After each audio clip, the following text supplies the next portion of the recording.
But when I come to a realization that every thought comes from God, good, bad, and ugly, the key is this. Wait a minute.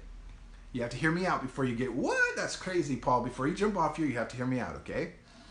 Good, bad, or ugly. Listen, because I can discern it's bad and ugly, doesn't mean that it's necessarily God's intention, because there's no darkness and evil in God.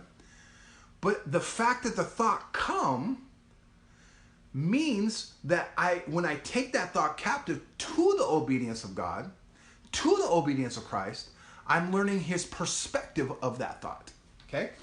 So say I have a thought that's plainly a satanic thought, just plainly a devilish thought, right? Like I'm thinking the way of men, I'm not thinking the way of God, right? Like I just have one of those thoughts.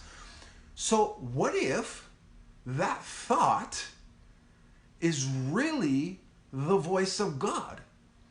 But because I see it negative and I'm looking at it from a demonic, satanic reality, I'm missing the discernment in it. The fact that I can automatically identify it's not God shows it's discernment. That means I'm running in the spirit now.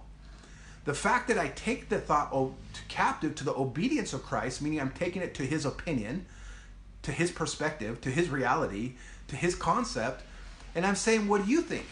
Because it says this, take every thought captive to the obedience of Christ.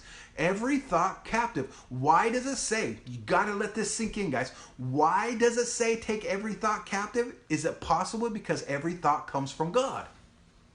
It's just we haven't learned how to discern it the way God discerns it. So how does God discern a bad thought? That's the question, right? Because we got to get that through our intellectual mind. It's trying to process and grow and learn into the consciousness of Christ in us, right? Well, when it's a bad thought, you have to realize this. There's no evil in darkness.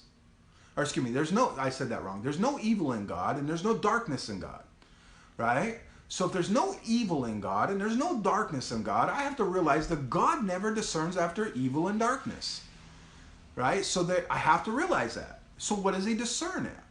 Well, the fact that he can see there's evil and darkness means he can discern what is of him and what is not. Well, we have that ability to do that too.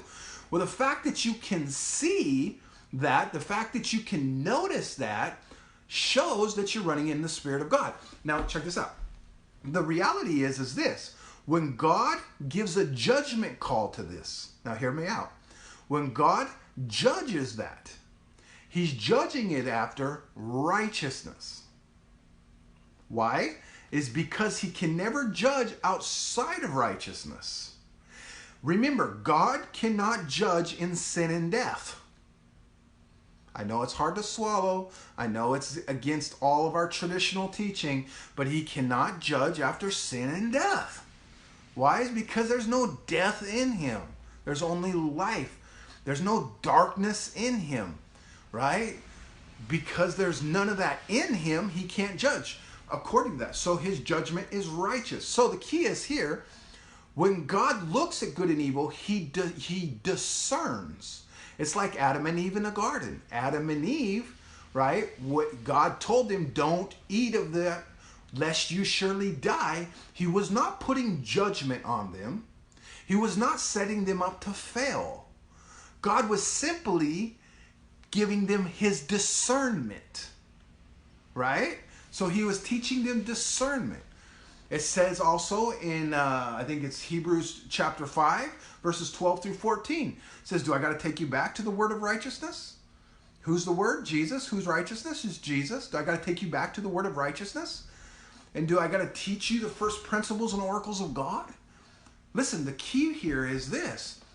He was going to share a knowledge that they already knew. Do I have to take you back? Meaning they already knew it. So the idea here isn't so much about the knowledge that they knew. It was about the next part in the next verse. He says, because those who are meat eaters are those who by use and exercise have their senses trained to what is of good and evil. So the fact that you can sense God's reality, you can feel something anxious and you like, why am I scared? Why am I worried? Why do I fear this thing? The fact that you can feel that, that's your senses discerning what's of God and what's not. Literally, that's God speaking to you. Does this make sense? Does this make sense? But at the end of the day, the fact that you can discern that shows that you can identify things like God, that you can discern like God.